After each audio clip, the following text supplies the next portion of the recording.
Hello friends, welcome to my YouTube channel Lucent special में आपका स्वागत है। जैसा कि हम लोग जानते हैं कि इस चैनल के माध्यम से हम लोग एनसीईआरटी बुक को पढ़ते हैं और अभी हम लोग क्लास 11th की हिस्ट्री को पढ़ रहे हैं, जिसमें हम लोगों ने चैप्टर 1 जो है समय की शुरुआत उसको हम लोग ख़त्म कर चुके हैं और चैप्टर 2 जो है लेखन कला और शहरी जीवन वो हम लोग पढ़ रहे थे। काफ़ी दिनों से वीडियो जो है आप लोग को नहीं मिल रहा था, कुछ कारण की वजह से आज से आप लोग को रेगुलरली वीडियो मिलेगा। तो हम लोगों ने पिछले कक्षा में जो पढ़ा था लेसन 2 लेखन कला यानी कि लिखने की कला और शहरी जीवन के बारे में, यानी कि मतलब कि शुरुआती से लिखने की कला कैसे विकसित हुई और शुरुआती से शहरी जीवन में लोग कैसे रहें, कैसे शहरी जीवन का निर्माण हुआ। तो चलिए हम लोग इसके बारे में लेसन 2 पढ़ रहे थे। तो उसमें लास्ट टॉपिक हम लोगों ने पढ़ा था स्टेपी क्षेत्र के बारे में, जहाँ पे कृषि भी तो किया जाता था। स्टेपी क्षेत्र का मतलब होता है घास का मैदान। तो स्टेपी क्षेत्र के बारे में हम लोगों ने लास्ट टॉपिक पढ़ा था, जो लेक्चर 1 हम लोग का हुआ था चैप्टर 2 का। और पशु पालना, जिसे में हम लोग स्टेपी क्षेत्र में पशु पालने की क्रिया भी होती थी। कहाँ होती थी? तो मेसोपोटामिया के अंदर होती थी। हम लोगों ने ये देखा। लेसन 2 में हम लोग जो टॉपिक पढ़ रहे हैं, जो खास टॉपिक है वो मेसोपोटामिया ही है। उस पर ये लेसन 2 जो है टिका हुआ है, जो कि लेखन कला और शहरी जीवन है। तो आप लोग को बता दें कि इस वीडियो में हम लोग पढ़ने वाले हैं, जो कि हम लोग का पार्ट 2 होने वाला है। ये वीडियो लेक्चर 2 होने वाला है। तो देखिए हम लोग पढ़ने वाले हैं मेसोपोटामिया के प्राचीनतम नगर, यानी कि मेसोपोटामिया के प्राचीनतम नगर। मेसोपोटामिया विश्व की सबसे पुरानी सभ्यता थी और सबसे बड़ी सभ्यता तो सिंधु घाटी सभ्यता थी, लेकिन सबसे जो पुरानी विश्व की सभ्यता थी मेसोपोटामिया थी। हम लोगों ने ये जाना और ये भी जाना कि मेसोपोटामिया जो वर्तमान में है कहाँ पे है, तो वो इराक का हिस्सा है जो मेसोपोटामिया है।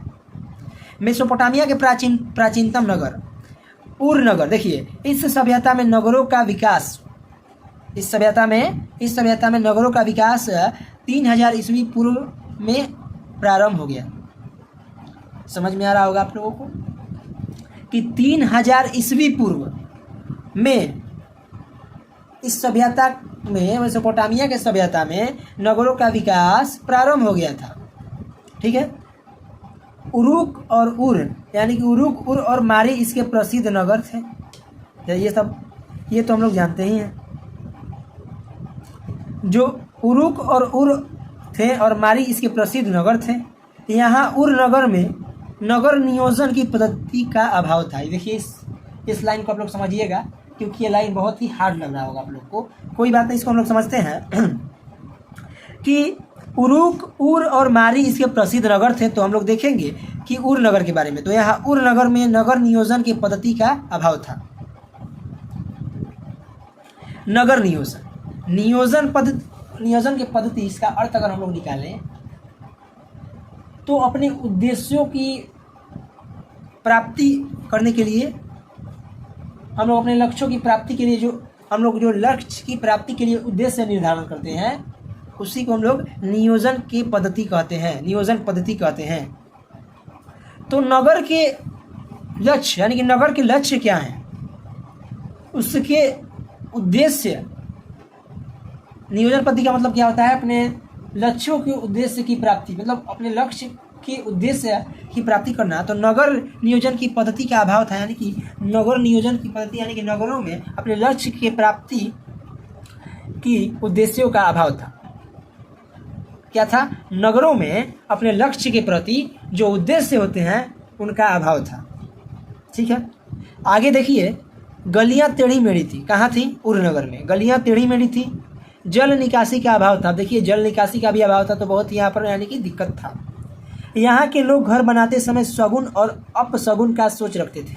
हालांकि ये सब तो नहीं रखना चाहिए, लेकिन वहाँ के लोग जो थे मेसोपोटामिया के अंदर प्राचीनतम नगर जो उर नगर है, यहाँ के लोग घर बनाते समय सगुन और अपसगुन का सोच रखते थे। आगे हम लोग चलते हैं मारी नगर के बारे में देखते हैं। मारी नगर 2000 ईस्वी पूर्व फरात नदी के तट पर मारी नगर जो है शाही राजधानी के रूप में फैला। किसकी राजधानी? तो मेसोपोटामिया की राजधानी। 2000 ईस्वी पूर्व पहले फरात नदी के तट पर मारी नगर शाही राजधानी के रूप में फैला। किसकी राजधानी भाई? शाही राजधानी। तो मेसोपोटामिया की शाही राजधानी। ठीक है। यहाँ अत्यंत महत्वपूर्ण व्यापारिक स्थल था, यानी कि व्यापार करने के लिए जो महत्वपूर्ण स्थल थे वो यहाँ पर स्थित थे। कहाँ पे? तो मारी नगर, जो कि मेसोपोटामिया की शाही राजधानी के रूप में यहाँ पर फैला। यहाँ अत्यंत महत्वपूर्ण व्यापारिक स्थल था। यहाँ अत्यंत महत्वपूर्ण व्यापारिक स्थल के बाद जिसके कारण यह समृद्ध और खुशहाल था, जिसके कारण यह विकसित भी था, खुशहाल भी था। भाई व्यापारिक केंद्र रहेंगे अधिक से अधिक, तो वहाँ पे किसी चीज़ की कमी तो होगी ही नहीं, तो इसीलिए समृद्ध था, खुशहाल था। ठीक है। यहाँ एक जिमरिलियम का ताजमहल मिला। कहाँ पे मिला? मारी नगर में एक जिमरिलियम का ताजमहल मिला था और एक मंदिर भी मिला था। ये आप लोग ध्यान रखिएगा कि पूछ दिया जाए क्वेश्चन में कि मारी जो मेसोपोटामिया की प्राचीनतम नगर मारी है वहाँ पे कौन सा एक ताजमहल प्राप्त हुआ, उसका नाम बताए, तो उसका नाम है जिमरिलियम का ताजमहल। उसके बाद एक मंदिर भी मिला था, ये आप लोग ध्यान में रखिएगा। चलिए हम लोग आगे के टॉपिक को देखते हैं। अब देखिए जो हम लोग का अगला टॉपिक है लेखन कला। मेसोपोटामिया में जो पहली पट्टिकाएँ पाई गई वो लगभग 3200 ईस्वी पूर्व में पाई गई। यहाँ पर क्या हो जाएगा? में पाई गई।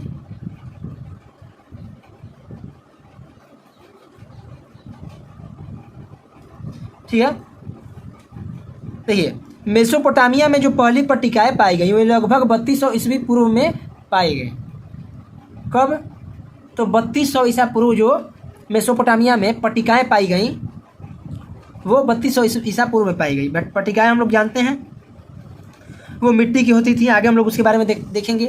इन पर सरकंडे के नोक से कीलाकार लिपि द्वारा लिखा जाता था।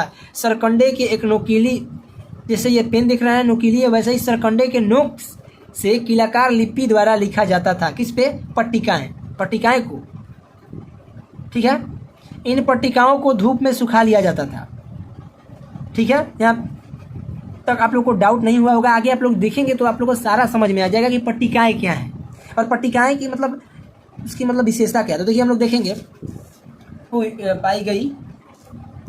तो आप लोग देखें कि जो मेसोपोटामिया में जो पहली पट्टिकाएँ पाई गई वे लगभग 3200 ईस्वी पूर्व में पाई गई। ठीक है। आगे देखिए। इन पर सरकंडे के नोक से कीलाकार लिपि द्वारा लिखा जाता था। उसके बाद जो अगला टॉपिक जो अगला हम लोग का पॉइंट है, इन पट्टिकाओं को धूप में सुखा लिया जाता था। अगला जो हम लोग का टॉपिक है लेखन प्रणाली की विशेषताएं क्या थी। ध्वनियों के लिए कीला अक्षर या कीलाकार चिन्ह का प्रयोग किया जाता था। ध्वनियों के लिए यह एक अकेला व्यंजन या स्वर नहीं होता था। अकेला या व्यंजन या स्वर नहीं होता था। अब देखिए अलग अलग ध्वनियों के लिए अलग अलग चिन्ह होता था, जिसके कारण लिपि के सैकड़ों चिन्ह सीखने पड़ते थे। अब एक दो से अब हम लोग को तो मान के चलिए स्वर और व्यंजन की संख्या बहुत ही कम है, लेकिन जो मेसोपोटामिया के लोग थे वो पाँच हजार जो स्वरों को सीखते थे, याद रखते थे। हम लोग के मतलब बस की बात नहीं है। हम लोग तो अभी अल्फ़ाबेट जो मतलब हम लोग का ABCD का जो अक्षर है 26 है, उसको हम लोग शुद्ध से मतलब नहीं उसको देख पाते हैं, नहीं उससे लिख पाते हैं हम लोग। उससे जो भी हम लोग या हिंदी में हो गया, जो हम लोग का सारा स्वर और व्यंजन हम लोग का बहुत ही कम संख्या है उसका। लेकिन पहले के जो लोग थे वो 5-5 हज़ार ध्वनियों 5-5 हज़ार जो है स्वर और स्वरों का प्रयोग किया करते थे। अब देखिए अलग अलग ध्वनियों के लिए अलग अलग चिन्ह होता था, जिसके कारण लिपि के सैकड़ों चिन्ह सीखने पड़ते थे। सूखने से पहले इन्हें गीली पट्टी पर लिखना होता था। यानी गीली पट्टी मतलब मिट्टी को गीला करके उसको मतलब थोड़ा मतलब इस मान के चलिए जितना हम लोग को लिखना है उसके आकार का हम लोग उसको पट्टिका बना देंगे, यानी कि कॉपी के आकार का ऐसे बना देंगे। बनाने के बाद सरकंडे के नोक से उस पर हम लोग पीला अक्षर का प्रयोग करके या लिपि के द्वारा हम लोग क्या करेंगे, उस पर लिखेंगे। ठीक है। उसके बाद लिखेंगे तो उसे हम लोग को सुखाना पड़ेगा धूप में, तब जाकर हम लोग का वो जो है इरेज नहीं हुआ, यानी कि वो मिटेगा नहीं तो ऐसे मिट भी सकता है अगर गीला रहेगा। ठीक है। तो चलिए सूखने से पहले इन्हें गीली पट्टी पर लिखना होता था। लिखने के लिए कुशल व्यक्ति की आवश्यकता होती थी। अब देखिए कोई तो नहीं ना लिख सकता है भाई, जो पढ़ा लिखा व्यक्ति है वही इसको कर सकता है, मतलब जिसे उतनी सैकड़ों हजारों स्वर और व्यंजन आते हों या लिपि के सैकड़ों चिन्ह लिपि के सैकड़ों चिन्ह जिन्हें आता हो वही ना इसका उपयोग करेंगे। तो लिखने के लिए कुशल व्यक्ति की आवश्यकता होती थी, ठीक है। इसमें भाषा विशेष की ध्वनियां को एक दृश्य रूप देना होता था। आप लोग देखते हैं कि पिक्चर को भी एक मतलब पिक्चर आप लोग देखे होंगे, यानी कि उसमें दृश्य देखते हैं, मतलब कोई भी फिल्म देखेंगे तो उसमें दृश्य दिखाया जाएगा, नज़ारा दिखाया जाएगा। तो इसमें भाषा विशेष की ध्वनियों को एक दृश्य रूप देना होता था, यानी कि पढ़ने पर एक दृश्य के रूप में वो दिखे, यही बात इसमें बोला जा रहा है। अब देखिए कीलाकार या क्यूनिफॉर्म क्या है, इसके बारे में हम लोग देखेंगे बहुत ही अच्छी तरीके से। कीलाकार या क्यूनिफॉर्म क्या है, तो देखिए कीलाकार या क्यूनिफॉर्म के बारे में अगर बात की जाए तो यह एक लातीनी शब्द है। लातीनी शब्द क्यूनियस, जिसका अर्थ, क्यूनियस का अर्थ क्या होता है, दो शब्दों से मिलकर बना है, क्यूनियस और एक होता है फॉर्मा। क्यूनियस और फॉर्मा से मिलकर क्या बना है, क्यूनिफॉर्म। तो इसका लातीनी शब्द है क्यूनियस, जिसका अर्थ होता है खुंटी, और फॉर्मा जिसका अर्थ होता है आकार, यानी कि खुंटी का आकार देना। आप लोग जानते हैं कि हम लोग देखें कि सरकंडे के नोक से लिखा जाता था, उससे मतलब